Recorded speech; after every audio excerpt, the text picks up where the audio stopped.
चूँकि मैं कोयलांचल से आता हूँ, वहाँ की जो परिस्थितियाँ हैं उस परिस्थितियों से मैं अवगत हूँ। वहाँ काफ़ी चैलेंजिंग है पत्रकारिता करना। और आज सबसे महत्वपूर्ण मुद्दा पत्रकारों का होगा अपने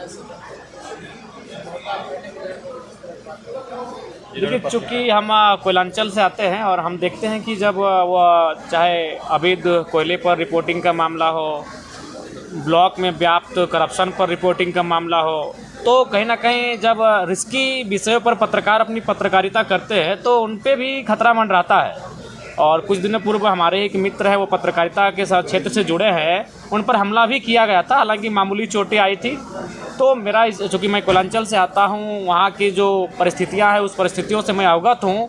वहाँ काफ़ी चैलेंजिंग है पत्रकारिता करना। और आज जैसा राज्य का माहौल है, करप्शन जिस प्रकार से हावी हो रहा है, जैसे में करप्शन के खिलाफ ही पत्रकारिता आपको करनी पड़ती है, तभी वो वास्तविक पत्रकारिता कहलाती है। तो उस लिहाज से इस राज्य में चुनौतीपूर्ण है। और विगत कुछ दिनों पूर्व जो छत्तीसगढ़ में घटना घटी थी, उसका असर कहीं ना कहीं हमारे राज्य के जो पत्रकार हैं उनकी मानसिकता में भी है। उस भय को यहाँ भी महसूस कर रहे हैं। तो इसलिए मुझे लगा कि पत्रकारिता को भी संरक्षण मिलना चाहिए। अतः मैंने वही आज सदन से मांग किया कि इस राज्य में प्रेस प्रोटेक्शन एक्ट लागू करना चाहिए, और साथ ही उन्हें मजिटिया जो कमेटी का स्थापना हुआ है जिस उद्देश्य के साथ, तो उसका उद्देश्य की भी पूर्ति की जानी चाहिए।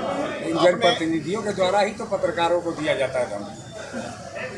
नहीं, देखिए, जनप्रतिनिधि ना, हमें लगता है कि अगर ऐसा है तो कानून उन पर भी बने। जब प्रोटेक्शन एक्ट लागू हो जाएगा तो उस एक्ट के दायरे में वो लोग भी आएंगे जो पत्रकारिता को डैमेज करेंगे, पत्रकारों को नुकसान पहुंचाएंगे। निसंदेह वे लोग भी इस दायरे में आएंगे। जयराम जी, आपने एक अपने जिले के लिए, गिरिडीह के लिए, एक डैम की जो बात की, क्या डैम का क्या मामला है? नहीं, आज जल संसाधन पे बातचीत हो रही थी, तो मैंने वही कहा कि पानी का संग्रहण होना चाहिए, और वह डैम छोटा हो बड़ा हो, पानी का संग्रहण करते हुए ही हम लोग इस राज्य को दूसरी फसल दे सकते हैं। देखिए, हमारा राज्य एक फसल पे अभी निर्भर करता है, उसका नाम है धान। अगर धान होता है तो भी वो हमारे पेट भरने के काम आता है। लेकिन आप पंजाब हरियाणा चले जाइए तो खेती से कहीं ना कहीं बिजनेस को चुनौती दे रहे हैं, खेती से वो उद्योग को चुनौती दे रहे हैं। और हमारी खेती का स्वरूप कैसा है? बस जीने भर, खाने भर, अपना पेट भर पाए, वही हमारी खेती है। तो इसलिए अगर इरिगेशन की व्यवस्था होगी, छोटे छोटे नए डैमों का निर्माण होगा, उस पानी से अगर खेतों तक पानी पहुँचेगा, तो निसंदेह हम लोग भी दूसरी तीसरी फसल को तैयार करेंगे।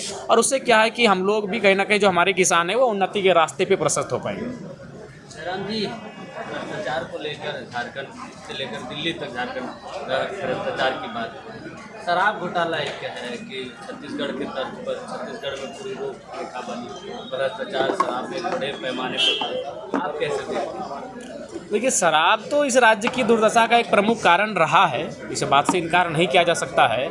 उस पर हमें लगता है कि हमारे राज्य की सरकार को, उस विभाग को पड़ोसी राज्यों से अध्ययन करना चाहिए, उनके जो क्रियाकलाप है, कार्य है, उनसे सीखना चाहिए।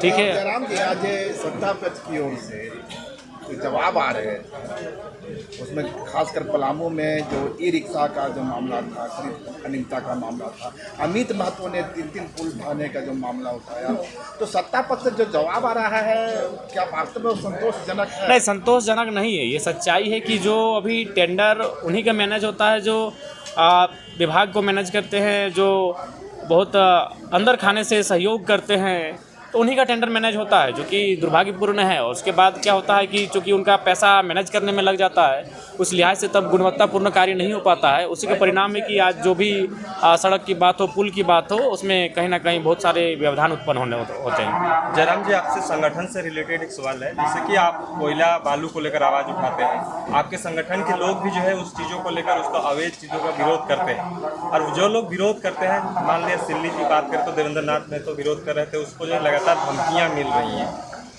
देखिए, धमकियाँ मिलेंगे ही। जब आप अन्याय के खिलाफ, जुल्म के खिलाफ, करप्शन के खिलाफ बात करोगे तो आपको धमकियाँ मिलेंगी ही। और आपको सशक्त होकर कानून का सहयोग लेते हुए उनसे आवाज़ को भी बुलंद करना है, और अपनी सुरक्षा को भी ध्यान में रखना है, चाहे वो हम ही क्यों ना रहें। धन्यवाद।